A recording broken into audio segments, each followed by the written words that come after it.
only riverfront in the country which is as stunning and as beautiful. And then we have Mr. Dikshu Kukreja,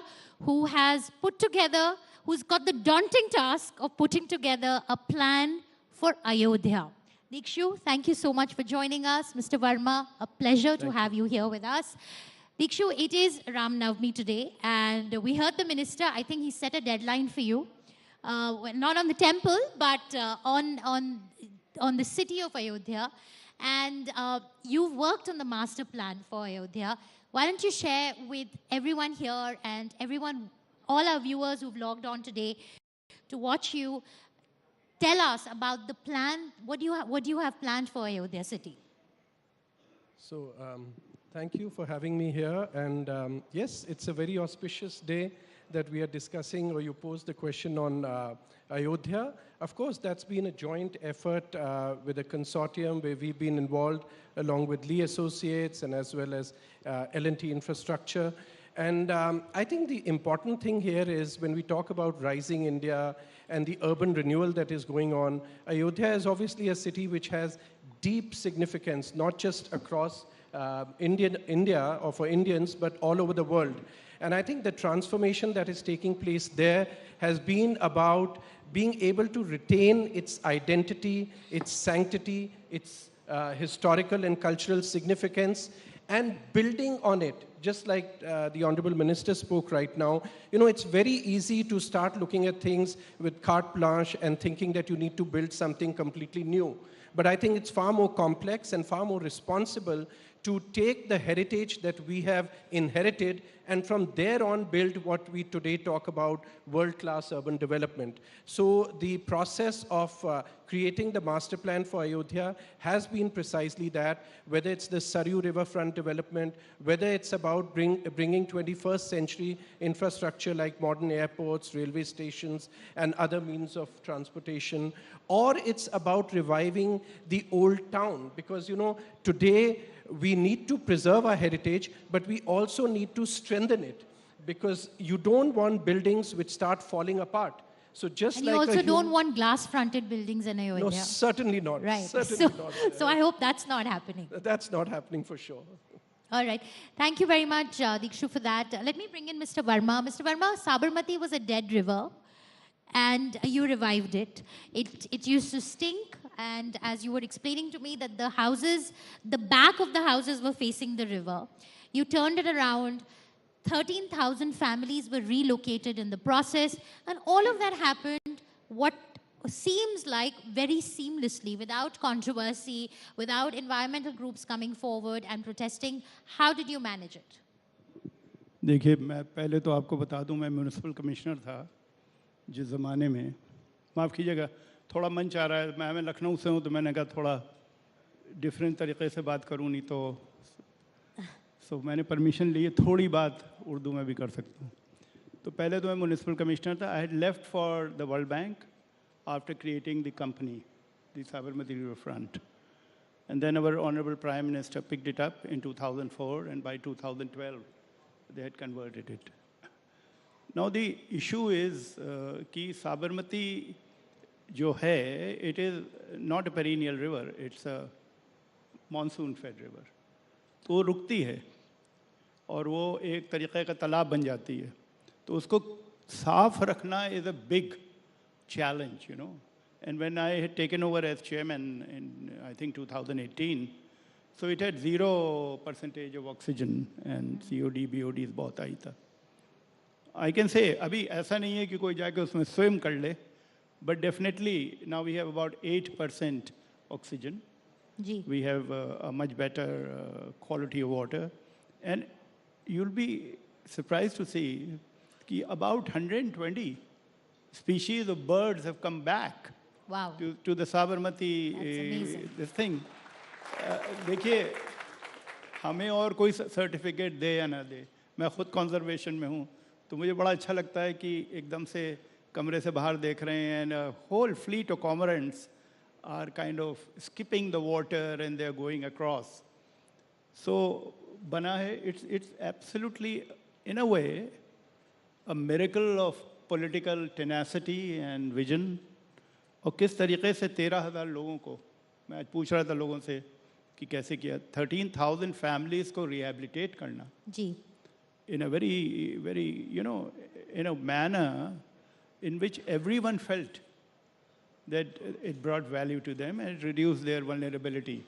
Right. So I want to bring both of you in here. Why is it that India has not been able to develop its riverfronts? Delhi में यमुना है, अहमदाबाद में साबरमती है, असम में ब्रह्मपुत्र है, but हमारा failure रहा है कि हम लोग डेवलप नहीं कर पाए. And these are big commercial business district areas, prime real estate. What has been the challenge? Is it lack of political will? Is it lack of urban planners? Dikshu. So we have to remember rivers are actually, they don't look at political boundaries. Some of the rivers you are mentioning actually go through different countries. And of course, a lot of the rivers that we have here go through different states. So we have to understand that river is a continuous feature. Unlike a lake or any other water body of that nature, here it needs an integrated approach.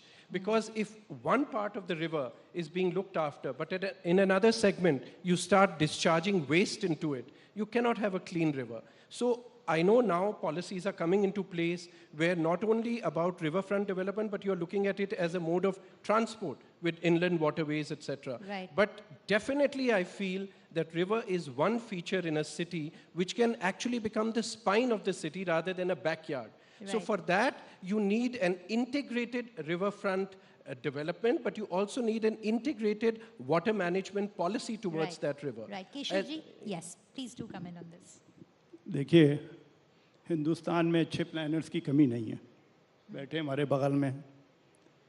लेकिन दिक्कत है कि the kind of political will which you require in a consistent long-term manner to do a project, because this project takes about 10 to 12 years to do. तो होता क्या है, एक administration आया, उसने शुरू किया, दूसरे एडमिनिस्ट्रेशन पे उसने फौरन उसके ऊपर इंक्वायरी शुरू कर दी, all that kind of stuff. So let me not get into it. I'm actually heading a committee high-level committee on urban planning for the government. And one of the recommendation is to take up 25 cities which are on the riverfront and actually develop them. If you look at all across the world, the highest amount of return on investment is on the riverfronts. All your CBDs, central business districts, are on the riverfront. Right. So we haven't really thought about how to do this, But you were mentioning, Mr. Verma, about the work that you're doing in Srinagar. So you spoke about political will. So are we seeing certain state leaders play a more proactive role in developing riverfronts and making the cities more pedestrian friendly? You heard the governor, His Excellency. I work in Srinagar also. You know, of course, सब लोग ये फिरदौस है और ये सब चीज़. But you know, it is what is happening in the cars are carving out the planning of the cities. What we are trying to do in Srinagar, we are doing 80 kilometers of footpath where people can walk. There has to be pedestrian security and safety. एक तो हम ये कर रहे हैं. Jhelum riverfront बना रहे हैं, आपको बड़ी खुशी होगी वहाँ पर जिस तरीके का बन रहा है. आइएगा आप लोग देखने 3 महीने के बाद. You love it because I think Srinagar city may become the model for city renewal for the country, because we are not only doing Jhelum riverfront, but we are also restoring the built heritage on the riverfront. And amazing. That's the testimony of the transformation of Srinagar, because just a few years ago, I think people would think twice before visiting Srinagar. जी. देखिए, भगवान कुछ ऐसा उल्टा ना करे, but this is the first time we have shown the political will and the professional integrity to plan and renew Lal Chowk in Srinagar. आप जानते हैं ना लाल चौक के बारे में? इस कदर कंट्रोवर्शियल चीज़ है कि हाथ नहीं लगा सकते हैं, और लोग इतने खुश हैं, और खुश इसलिए हैं कि ये जो डिक्टेटरशिप और लैक ऑफ इक्विटी है ना कार ओनर्स की, हमारे जैसे लोगों की, इसको कम कर रहे हैं. वॉक करके जाएंगे सब जगह. एंड उससे माफ़ कीजिएगा, if you don't mind. I was sitting with a politician recently in Srinagar. और वो आए, उन्होंने पहले ही आप लोग you're narrowing down the roads. अरे भाई चलिए, तो आप do you want a highway through your city? शहर जैसा, श्रीनगर जैसे शहर में आप तो आराम से वॉक करिए. You should stroll through the city, feeling the beauty and the nature around you instead of zipping through. And would you believe it, Srinagar is now having traffic jams.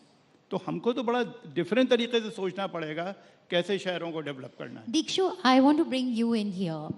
That's probably not probably, that is the approach you'll have to take while you are working on Ayodhya's master plan as well, because it's a place of great historical, religious significance. It's very emotive. So when you're working on a project like Ayodhya, are you taking inspiration from other such cities across the world?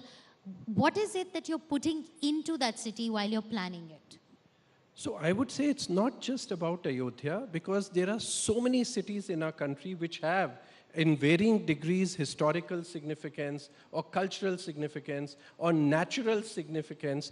So I think the important thing we all must realize when we are talking about urban renewal is that so far in the last 4-5 decades, the idea or the inspiration has always been the West.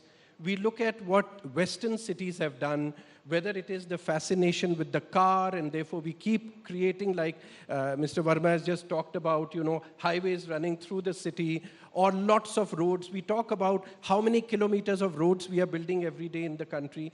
But what we are forgetting is that that's a very Western phenomena, and it's a 20th century notion. Today, what we should be learning are the better ideas that the West has succeeded at and failed at. For example, why don't we start looking at, instead of highways, we can have highways, but we should look at new technology like Hyperloop and connect that between cities. So there are a lot of 21st century innovations which need to come into our cities. You've still not told us about Ayodhya. So about Ayodhya, I would say that, of course, it's the planning there has ensured that while we insert elements of infrastructure which a modern city requires, let's say, for example, a railway station or an airport. This is a necessity today. But you can do two ways about it. You can either create, like you said, the glass and steel building and put it in the middle of Ayodhya and say this is a modern intervention, or you create a modern state-of-the-art building, but give it the ethos of the historical architecture. Sure. And that's exactly what we are trying to do. Okay, all right. I think we are out of time. The producer is telling me to wrap up, so I'm sorry, but we'll have to end it here. Having said that, please do take up Mr. Verma's invitation and plan your trip to Srinagar. 3 months, sir. So summer in Kashmir, Indian Srinagar summer. में आइए, सुनिए, इस कदर tourist आ रहे हैं कि पहले से रिजर्व करा के आइएगा. And Because Dikshu 2 is... साल के लिए पूरा booked है, hotels, It's an amazing transformation, and all of us should feel very proud, because what is becoming, this is what I call transformational urbanism, which is also going to act as a healing process for the people out there. So there's a lot to be talked around, but and we already have the minister's invitation for Ayodhya Shweta, next year. I'm certainly visiting Sabarmati waterfront and Ayodhya and Kashmir very soon, so I have a long bucket list. Yes. How many of you are going to visit Sabarmati waterfront very soon? Great. More hands? Great. Thank you so much, Shweta. Thank you. Thank you. Shweta, I'm also going to request you to felicitate our speakers with mementos as a token of our appreciation.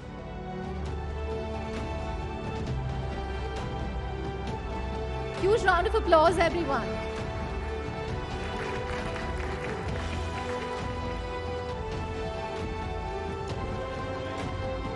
है कुछ खुलने. देख, मैं ये कह रहा था कि अब टाइम ऐसा, मैं लखनऊ से हूँ, और पुराने लखनऊ में घोड़ा गाड़ी और इक्के और तांगों को फिर से लेके आ रहे हैं वापस. अब ज़माना आ गया इसी तरीके का.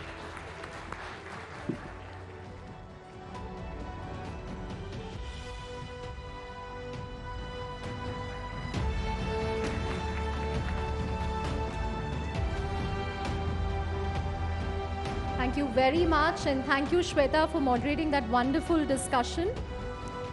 Now, before we move on to our next session, I have a question for all of you. How many of you have watched Family Man on Amazon Prime?